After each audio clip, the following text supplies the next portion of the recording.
बोले तुम्हें भी एक दिन पुत्र वियोग में मरना पड़ेगा। दशरथ जी महाराज कहते हैं मुझे वो याद आ रही है, उस समय मुझे याद आ रहा है कि करने का फल जो है भोगना ही पड़ता है। मैंने भी ऐसा किया था। अब भैया एक बात यहाँ उठती है कि शब्द वेदी बाण अगर दशरथ जी ने मारा तो भैया वो घड़े को लगना था। तो भैया कई शास्त्रों में वर्णन आता है कि रावण भी वहां था और रावण ने क्या किया, रावण ने महाराज उस समय जो है वो बाण मारा और वो बाण जो है कहते हैं इसको लगा श्रवण कुमार को वक्षस्थल पर। लेकिन दशरथ जी के बाण से अगर हम कहें ना, क्योंकि शब्द भेदी बाण है तो शब्द भेदी का मतलब होता है जहां से शब्द निकलता है वहां बाण लगना था। तो बाण घोड़े को लगना था। तो कहने का भाव कि दशरथ जी के बाण से श्रवण कुमार की मृत्यु नहीं हुई है। बोले रावण वहां था और रावण के बाण से मृत्यु हुई थी। लेकिन रावण ने क्या किया, बोले महाराज जैसे ही बाण मारा ना, जो दशरथ जी ने बाण मारा था भैया क्या किया, उस बाण को उठाया और उसका प्रहार जो है श्रवण कुमार के ऊपर किया है। बोले रामचंद्र भगवान की। तो भैया ऐसी भी कथा आती है। लेकिन दशरथ जी ने सोचा बोले मेरे हाथों जो है पाप हो गया है और महाराज आज बोले उस श्राप को ही मैं भोग रहा हूं। जो माता पिता का भक्त, जो बालक जिसको मैंने मारा, उन्हीं के श्राप को भोग रहा हूं। बोले रामचंद्र भगवान की। राम ते लक्ष्मण दोनों पाई जे चले गए वनवास, आज कोई राम बुला रैया। आइए सज्जनों थोड़ी देर के लिए हम भी प्रभु का गुणगान करें, प्रभु के नामों का गुणगान करें भाव के साथ। बोले रामचंद्र भगवान की। बोले रामचंद्र भगवान की जय। जय सीताराम, जय जय सीताराम, जय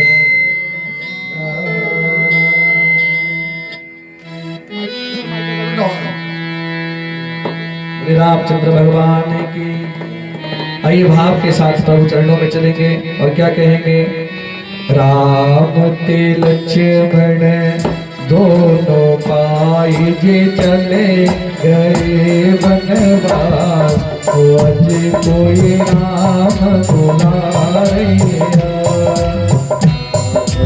लक्ष्मण दोनों पाई जे चले गए वनवास, आज कोई राम बुला रैया।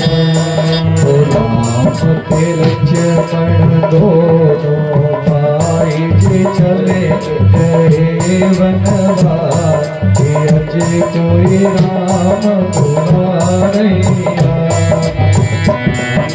लक्ष्मण दोनों पाई जे चले गए वनवास, आज कोई राम बुला रैया।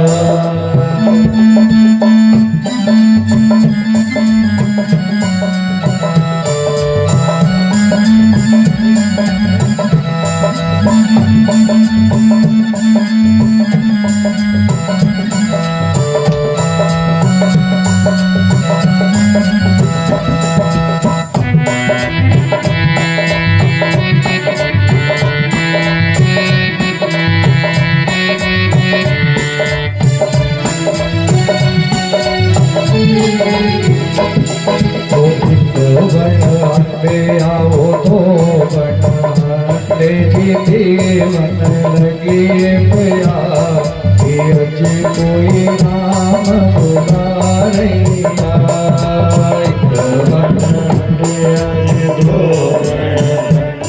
जी देवन लगे पया, आज कोई राम बुला रैया। बड़ हटे आज दो बड़ हटे देवन लगे पया, आज कोई राम बुला रैया।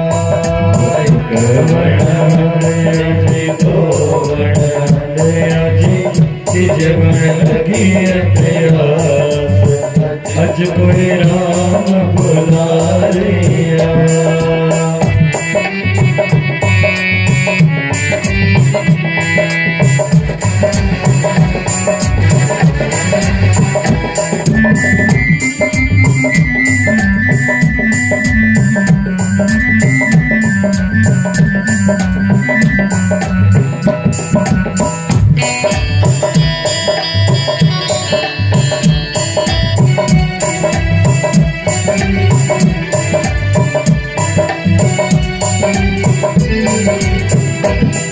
कोई कुआं ना कोई वाणिज ना कोई सरोवर का धीरज कोई नाम बुलारिया कोई कुआं ना कोई वाणिज ना कोई सरोवर का धीरज कोई नाम बुलारिया कोई कुआं कोई वाणिज ना कोई सरोवर का धीरज कोई नाम बुलारिया कोई कुआं ना कोई वाणिज ना कोई सरोवर का धीरज कोई नाम बुलारिया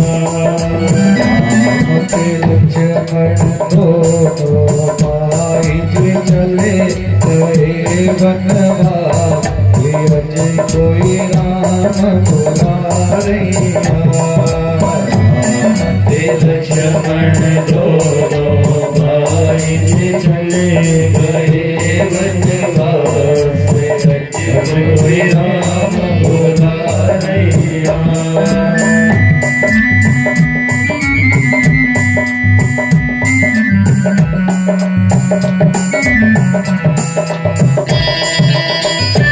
आपके साथ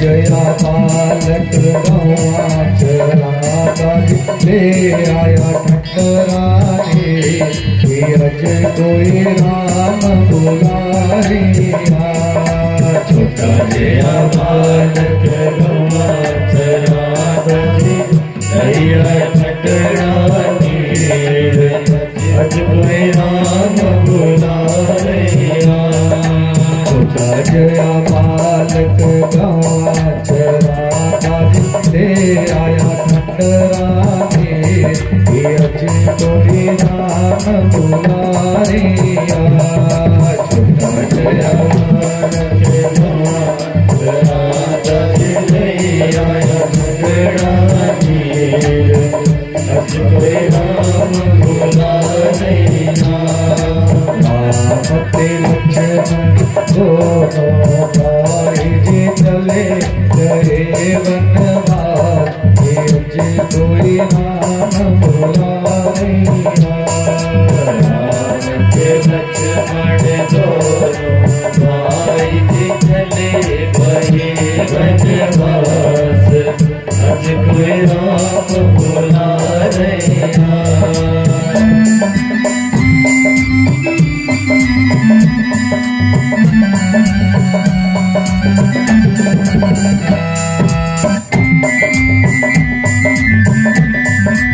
हरि बोल तालियों की सेवा का दुहार के साथ जय जय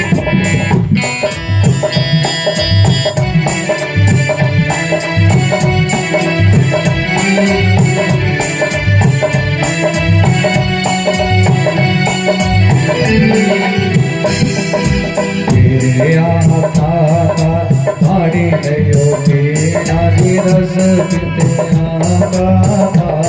धीरज कोई राम बुलारिया धीरज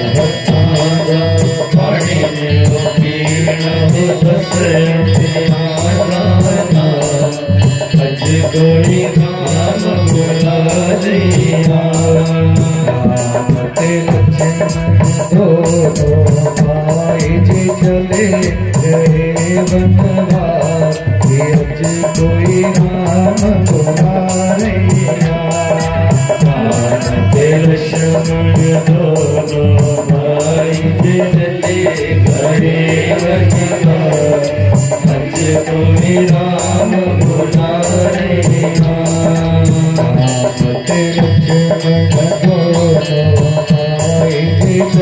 गए बनवास कोई राम मुरारी लक्ष्मण दोनों आए चले गए बनवास कोई राम मुरारी। रामचंद्र भगवान की जय। दशरथ जी महाराज कौशल्या से कहते आज बोले मुझे वो समय याद आ रहा है जब मैंने माता पिता से उनके बालक को बिछोड़ा था। आज मुझे वो दिन याद आ रहा है बोले आज मुझे अपने करने को भोगना पड़ेगा। सज्जनों कहते हैं कौशल्या ने कहा बोले आप हिम्मत मत हारो। कहते हैं सज्जनों कौशल्या ने दशरथ जी महाराज को समझाया लेकिन कहते हैं आज क्या हुआ। दशरथ जी महाराज कहने लगे बोले आज मेरी आंखों के सामने वो दृश्य प्रत्यक्ष रूप में जो है आ रहा है। और सज्जनों कहते हैं तो राम राम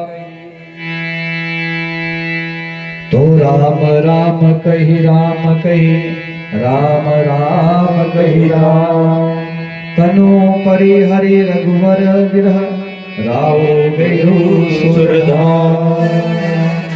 बोले महाराज जैसे ही कहते हैं दशरथ जी महाराज कहते हैं वो दृश्य मेरी आंखों के सामने आ रहा है। और सज्जनों 6 बार राम राम कहा। और आज राम जी को अयोध्या से गए हुए भी कितने दिन हुए 6 दिन हुए। बोले रामचंद्र भगवान की महाराज 6 दिन हुए। कहते हैं उसी क्षण महाराज राम राम कहते हुए तुरंत जो है दशरथ जी महाराज ने अपने प्राणों को त्याग दिया। बोले रामचंद्र भगवान की जय। महाराज अपने प्राणों को जो है त्याग दिया। कहते हैं माता कौशल्या ने देखा हाहाकार मचे गए। पूरे भवन में महाराज रानियां विलाप करने लगी। रानियां रो रही है। जो दासियां हैं महाराज इधर उधर सब दौड़ने लगे। क्यों? बोले दशरथ महाराज की मृत्यु हो गई। वह ध्यान से बात नहीं करेगा कोई।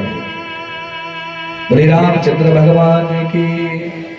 आज महाराज दशरथ जी महाराज की मृत्यु हो गई।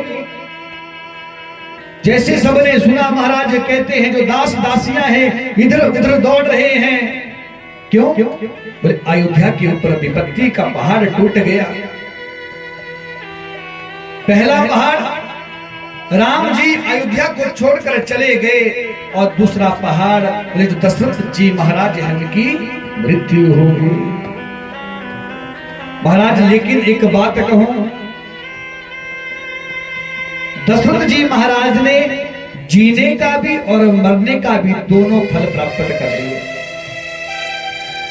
दशरथ जी महाराज जिए तो राम की झांकी के साथ जिए और दशरथ जी महाराज जब मरे तो बोले राम के नाम के साथ मरे। बोले रामचंद्र भगवान। और भैया जीवन का सबसे बड़ा सौभाग्य होता है कि जब हम मरे तो हमारे अंतिम समय हमारे मुख से भगवान का नाम निकले। तो भैया समझ लेना कि अगर भगवान का नाम निकल गया तो हमारा कल्याण हो जाएगा।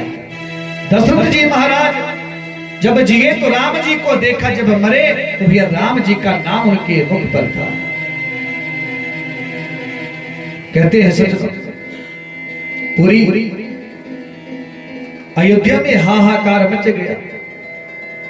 वशिष्ठ जी को पता चला, वशिष्ठ जी आए। वशिष्ठ जी ने धैर्य का परिचय देते हुए बोले, राम भक्त मैं तुम्हें प्रणाम करता हूं। दशरथ जी को कहने लगे, देखो भैया जो गुरु होता है ना, गुरु का जो दायित्व होता है वो सबसे बड़ा होता है। भैया अगर गुरु कृपा हो जाए तो आप सब कुछ प्राप्त कर सकते हैं। बोले जिसके ऊपर गुरु कृपा होगी वो रंग से राजा बन जाता है भैया। लेकिन गुरु शब्द गुरु होना चाहिए, गुरु लालची नहीं होना चाहिए, दिखावे करने वाला नहीं होना चाहिए भैया। नहीं तो गुरु भी नरक में और चेला भी नरक में। इसलिए भैया गुरु श्रेष्ठ होना चाहिए। किसी संत महात्मा को गुरु बनाओ भैया, जिसके मन में कोई ईर्ष्या द्वेष ऐसा कोई भाव ना हो। महाराज सदगुरु ऐसा होना चाहिए, क्योंकि सदगुरु ही हमें पार लगाता है। आज वशिष्ठ जी आए हैं, महाराज वशिष्ठ जी ने धैर्य का धारण किया, धैर्य को, और महाराज अपने दायित्व को समझते हुए उन्होंने क्या किया। बोले दशरथ जी की जब मृत्यु हुई ना, तो उनके शरीर को एक नाभ में रखा, उसमें तेल डाला ना, और भैया उस तेल में जो है दशरथ जी महाराज के शरीर को रखा। और सज्जनों बोले देखो भैया, क्योंकि जब तक कोई राजगद्दी पर दूसरा राजा ना बैठ जाए ना, तो बोले राजा की जो मृत्यु होती है वो सार्वजनिक नहीं करनी चाहिए। तो उसी समय वशिष्ठ जी ने सैनिकों से कहा, बोले भरत जी को तुम ले आओ, आप कैकेयी देश जाओ, और बोले भरत और शत्रुघ्न दोनों भाइयों को यहां ले आओ। लेकिन भरत और शत्रुघ्न से उनके पिता की मृत्यु का समाचार नहीं कहेंगे। आज सब लोग कहते हैं सैनिक जो हैंगे भरत जी मामा जी के घर में, लेकिन भैया कहते हैं जो भरत जी हैं ना, उन्हें भी वहां पर बुरे बुरे स्वप्न आ रहे हैं, मन बेचैन सा है, मन में बड़ी पीड़ा सी है। जैसे ही सैनिकों को आता हुआ देखा तो कहा, बोले महाराज जी क्या बात है। सैनिकों से पूछा, बोले यहां क्यों। बोले गुरुदेव जी का आदेश हुआ है, गुरुदेव जी ने आपको और शत्रुघ्न को शीघ्र बुलाया है। और महाराज जब इतना कहा, जैसे ही शत्रुघ्न और भरत जी को देखा सैनिकों ने, तो भैया कहते हैं सैनिक जो है रोने लगे। भरत जी ने कहा, बोले रोते क्यों हो, ऐसा क्या हो गया आपको। तो महाराज जी कहने लगे, बोले बहुत दिन बाद आपको देखा ना, तो बोले आंखों में आंसू आ गए। कहते हैं महाराज आज वहां से चले। जैसे ही मामा के घर से भरत और शत्रुघ्न चले, महाराज अयोध्या के पास पहुंचे ना, जैसे अयोध्या में प्रवेश किया तो कहते हैं सब जो है भरत जी को देख रहे हैं, लेकिन आज कोई भरत जी से बात नहीं कर रहा है। क्यों? बोले इन्हीं की वजह से मैं राम जी को 14 वर्ष का वनवास राम जी को वन जाना पड़ा, इसलिए कोई भी भरत जी से बात नहीं कर रहा है। भरत जी ने सोचा, बोले भैया ऐसा क्या हो गया, कोई मुझसे बात नहीं कर रहा है। क्योंकि भैया भरत जी कभी भी मामा के घर से आते थे ना, तो भैया सब उनके गले मिलते थे, हाल चाल पूछते थे, लेकिन आज कोई भी महाराज भरत जी से मिल नहीं रहा है। भरत जी ने महाराज दूर से जो महल है, महाराज महल की ओर देखा तो जो रघुवंश की ध्वजा है, बोले भैया वो भी झुकी हुई है। मन में विचार करने लगी, बोले ऐसा क्या हो गया कि रघुवंश की जो ध्वजा है वो झुक गई है, पूरी अयोध्या में सन्नाटा छाया है। बोले पहले मैं पिताजी का दर्शन कर लूं। और सज्जनों आज भरत जी को पता है कि जो पिताजी हैं सबसे ज्यादा कैकेयी के महल में रहते हैं। आज महाराज दौड़कर जैसे ही कैकेयी के महल में गए तो सज्जनों वहां पर क्या देखा, बोले जो कैकेयी मैया है ना, बोले हाथ में थाली ली है और भरत जी की आरती उतारने लगी। जैसे भरत जी आए उनका अभिनंदन किया। सज्जनों कहते हैं लेकिन भरत जी ने माता को देखा तो माता को देखकर भरत जी कहने लगे, बोले भैया ये आपके श्वेत वस्त्र सफेद वस्त्र आपने पहने, आपके अलंकार कहाँ हैं, मेरे पिताजी महाराज जी कहाँ हैं, मेरे राम कहाँ हैं, मेरे लक्ष्मण भैया कहाँ हैं, जानकी भाभी कहाँ हैं। मैं सबसे मिलना चाहता हूं।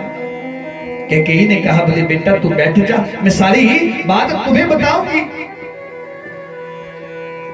तात बात में सकल सवारे, तात बात में सकल सवारे, भई मंथा सया चारे, भई मंथा। महाराज भरत जी को बैठाया, जैसे भरत जी बैठ गए, बोले बेटा आप बैठो, मैं सारी बात बताती हूं। बोले बेचारी जो मंत्रा है, मंत्रा ने मेरी बड़ी सहायता की। किस बात में? बोले बात बनाने के लिए। लेकिन बोले उस बात को बीच में देवताओं ने बिगाड़ दिया। बोले सारी बात मैंने बनाई और मंत्रा ने जो है मेरी सहायता की, लेकिन बोले जो देवता है, देवताओं ने बीच में उस बात को बिगाड़ दिया। बोले बेटा तेरे जो पिता हैं वो स्वर्ग चले गए। भरत जी ने सुना, बोले क्यों? ऐसा क्या कांड हो गया कि पिताजी की मृत्यु हो गई? तो स्वस्थ थे, उन्हें कोई कष्ट नहीं था, ऐसा क्या हो गया? कैकेयी बोली मेरे 2 वरदान सुरक्षित थे और मैंने महाराज जी से आग्रह करके वो दोनों वरदान मांग लिए। पहला वरदान भरत का राज्य अभिषेक और दूसरा वरदान राम को 14 वर्ष का वनवास। तो आपके जो पिता हैं, जैसे ही उन्होंने ये वरदान सुने और मुझे दिए, और जैसे राम 14 वर्ष के लिए वन गए तो तुम्हारे पिताजी की जो है मृत्यु हो गई, वो स्वर्ग सिधार गए। कहते हैं महाराज जब भरत जी ने सुना कि राम जी वन चले गए हैं, समाचार सुना, तो भरत जी भूल गए कि पिताजी की मृत्यु हो गई है, पिताजी स्वर्ग सिधार गए हैं। महाराज अपना माथा पकड़कर जमीन पर बैठ गए और कैकेयी से बोले आग्रह तो मैं तुमसे नहीं कर सकता, लेकिन बोले भरत जी अकेले। भरत जी कहने लगे, बोले मेरे राम वन चले गए। कैकेयी कहने लगी, बोले हाँ वन चले गए। देखो मैंने औरों को जानने के लिए नहीं कहा, औरों को आग्रह नहीं किया कि आप भी जाओ, लेकिन बोले राम जी के साथ लखन भी बन गए हैं और बोले सीता भी वन चली गई है। महाराज जैसे ही सुना, भरत जी का जो चेहरा है वो लाल पड़ गया। भरत जी खड़े हो गए और कैकेयी से बोले तुम कौन होती हो मेरे राम को मुझसे दूर करने वाली? तुम्हें किसने हक दिया मेरे राम को मुझसे दूर करने के लिए? मेरे राघव मेरे बारे में क्या सोचते होंगे? तुम्हारे मन में जब विचार आया मेरे राम को मुझसे दूर करने का, उस समय तुम्हारी मृत्यु क्यों नहीं होगी? देखो आज भरत जी अपने मां को कह रहे हैं, इस दिन को देखना था मैंने, जब मेरा जन्म हुआ ना, मैं तब ही मर जाता तो अच्छा होता। मुझे नहीं पता कि स्वर्ण के कलश में विष भरा पड़ा है, लेकिन आज देखो मां नहीं कह रहे हैं, भरत जी कह रहे हैं कि हमारी बात सुन लो, आज के बाद भरत तुझे कभी मां नहीं कहेगा। क्यों? क्योंकि तूने मेरे राम को मुझसे दूर किया है, लखन भैया को दूर किया है। ये भरत आज के बाद तुझे कभी मां नहीं कहेगा। बोले रामचंद्र भगवान रो रहे हैं कि विधाता ने आज मेरे साथ क्या लेख लिख दिया, विधाता ने मेरे साथ आज क्या कर दिया। एक तो मेरे पिता जो धर्म को जानने वाले, और दूसरे मेरे भैया राघव और लखन मां जानकी, ये मुझे मेरे भाग्य से मिले थे, लेकिन आज विधाता ने क्या लेख लिख दिया कि आज सब मुझसे दूर हो गए। लेकिन भरत जी कहने लगे, बोले मां तुम्हारा ये संकल्प मैं कभी पूर्ण होने नहीं दूंगा। बोले भरत के रहते हुए भरत अयोध्या का राजा नहीं बनेगा, ये मैं तुमसे कहता हूं। इतने में सज्जनों मंथरा जो है सामने से आ रही थी, शत्रुघ्न खड़े थे। शत्रुघ्न ने देखा महाराज मंथरा को, क्रोध में आकर बोले महाराज उसके ऊपर प्रहार कर दिया, जमीन पर पड़ गए। उसके केस पकड़कर जो है शत्रुघ्न जो है खींचने लगे। भरत जी ने कहा बोले इसको छोड़ो, इसमें इसका कोई दोष नहीं। और महाराज तुरंत जो है महल से बाहर निकल गए। बोले मुझे मां कौशल्या के पास जाना है। महाराज भरत जी महाराज हाथ दौड़े दौड़े मां कौशल्या के चरणों में गिर गए। बोले मां के चरणों में गिरकर मुझे थोड़ी शांति तो मिलेगी। जैसे भवन में पधारे, कौशल्या मैया को पता चला कि भरत जी आए हैं। आज महाराज कौशल्या ने भरत जी को देखा तो उनकी आंखों में आंसू आ गए। आज कौशल्या मैया रो रही है। भरत जी ने मां के चरणों में प्रणाम किया और कहा, कौशल्या मैया से कहने लगे मां पिताजी कहाँ हैं? मेरे राघव, मेरे लखन, मां जानकी कहाँ है? मैं उनका दर्शन करना चाहता हूं, मां मुझे उनका दर्शन करवाओ। मां कौशल्या ने हृदय से लगाया। आज भरत जी भी रो रहे हैं, कौशल्या मैया भी रो रही है। कौशल्या मैया कहने लगी बेटा ये विधि का विधान है, किसी को क्यों हम द्वेष दे? ये सब उस परमात्मा का लिखा हुआ लेख है। भरत जी कहने लगे बोले मैया नहीं, ये सब कुछ जो हुआ है ये कैकेयी की वजह से हुआ है, सब उसकी करनी है। मां कौशल्या कहने लगी बोले बेटा ऐसा मत सोचो, जो हो गया सो हो गया, किसी से ईर्षा भाव मत रखो।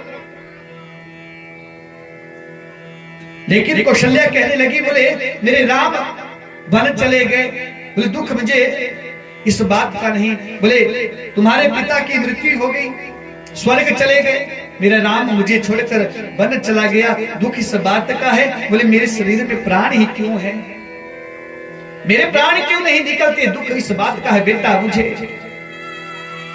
आज सज्जनों माता ने जब इतना कहा,